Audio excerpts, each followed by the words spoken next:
make sure to check out Adjacent Gaming's channel because without him pretty much sparking this, we wouldn't have videos like this right now.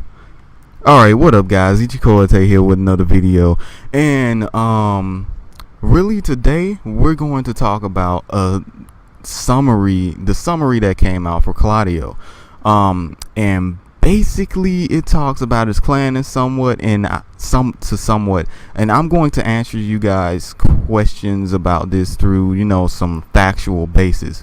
Today I hope to give you guys the knowledge of why the Sirius clan hasn't taken down some of these supernatural entities that we've seen in Tekken. It's calling me, listening to the voice, open my eyes, so many ways to say.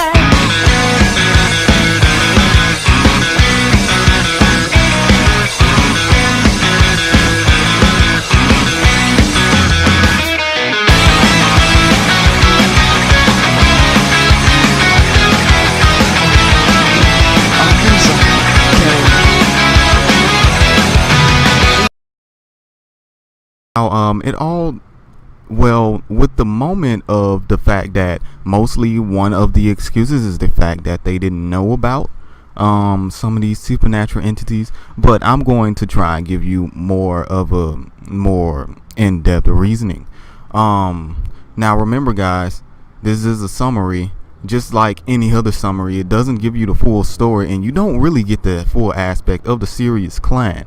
And there may be something way more specific in reasoning that they haven't taken down these main Tekken characters that are villains, as they are supernatural deities. I mean, not deities, entities. Now, remembering that this is a summary, I'll give you an example of Elisa's summary from Tekken 6. Deep in the forest lay a heavily guarded research facility. Boskanovich Laboratory, named after the research leader, was highly valued by the Mishima Zaibatsu as it undertook all the military equipment development for the organization. The lowermost level of the facility housed a top secret ward. In one of the rooms there was basically a robot, and her name was Elisa Boskanovich. Now everything else about her remains a mystery. Now this is a summary. It doesn't explain the main importance of Elisa at all, other than where she is during this time. It didn't say Elisa is modeled after Boskanovich's actual living daughter, nor does it state Elisa's main purpose, which her main purpose is to serve Jin. I can understand it not stating Lars in her adventures with Lars because that hasn't happened yet, but this is a summary and it doesn't state out the true real story. Now let's get on with Claudio and his clan. I'll read to you guys pretty much an overview, the summary that came out for Claudio's clan. It says the Archers of Sirius are a group of exorcists who have been banishing supernatural entities from this world since ancient times. A highly secretive organization. Its existence is unknown to the public, although it's not known how their existence was revealed. The Archers of Sirius are suddenly approached by the Mishima Zaibatsu. They were heavily-handedly requested by the Mishima Zaibatsu to join their conglomerate, but naturally they refused. This did not stop the persistent pressure from the Mishima Zaibatsu. However, eventually the news of the approach from the Mishima Zaibatsu reached the de facto leader of the Archers of Sirius, Claudio Serafino. Determined to uncover the motives behind the Mishima Zaibatsu's actions, Claudio begins to investigate a powerful conglomerate.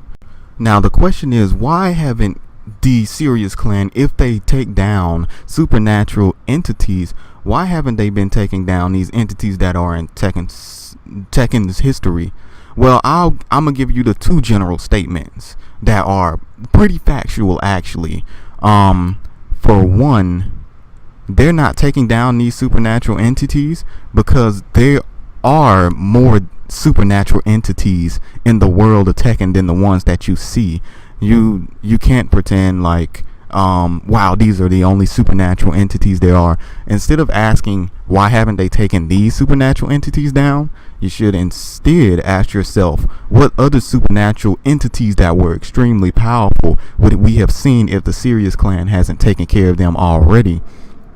The second thing is the fact that they don't know of all the supernatural entities that took place in Tekken. I do believe that they know of some, but not, all the important ones that I'm going to list.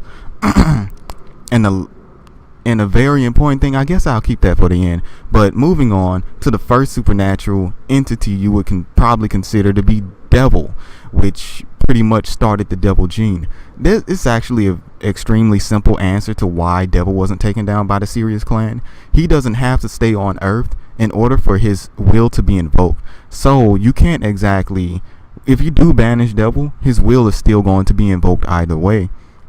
Especially for the fact that I believe on Tekken, Devil isn't exactly staying on Earth that long, actually. He just goes, does what he needs to do, make that spark, and he leaves the facilities of Earth. And that's how he basically does his bidding. This is why the Devil gene was created, so he doesn't have to stay around in a, entity of a body to wreak havoc on people. Instead, he made a gene that instead of being possessed by a spiritual being, instead you have a gene that's more so made by a satanic entity. So the Sirius clan would not have taken him down. Moving on to the next thing, True Ogre, which is very, very important. I'm not going to include the Mishimas in this because I doubt that the Sirius clan wants to kill Mishimas, even though they have devil genes. But I don't believe they want to kill them. But True Ogre, this is the questionable one. Why hasn't the Sirius clan taken down True Ogre? I will explain this later on. Moving on to the next entity, which was, we had that on Tekken 3, which was Jinpachi. Now, Jinpachi Mishima was taken over and possessed by another spirit, basically, but it wasn't him himself. Now, this caused him to end up facing off against someone, which was Jin Kazama, which he ended up beating Jinpachi. But the reason that the Archers of Sirius did not provoke in this battle was for two reasons. The last reason I'm going to tell at the end, but this other reason is for the fact that Jin finished Jinpachi off pretty quickly. It was during the King of the Iron Fist tournament, so it wasn't like Jinpachi was possessed for an extremely long amount of time. Moving on to my favorite boss, Azazel. This man's straight savage. I freaking love Azazel. The actual point of why Azazel wasn't taken down is actually extremely simple. The Sirius clan literally did not know about this. The only people who knew about Azazel were people that were involved around Zafina.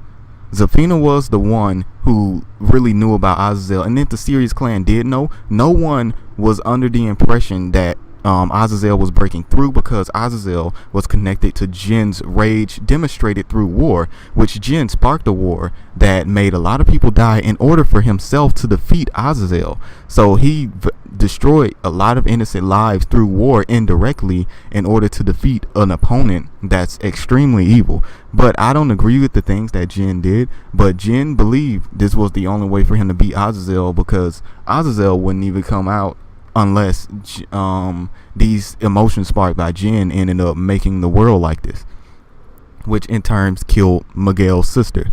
But anyway, moving on, the Sirius clan didn't know about Azazel, so that leaves two factors: Jinpachi, which they could have went out and stopped, and what's the other guy? Well, let's go back over this.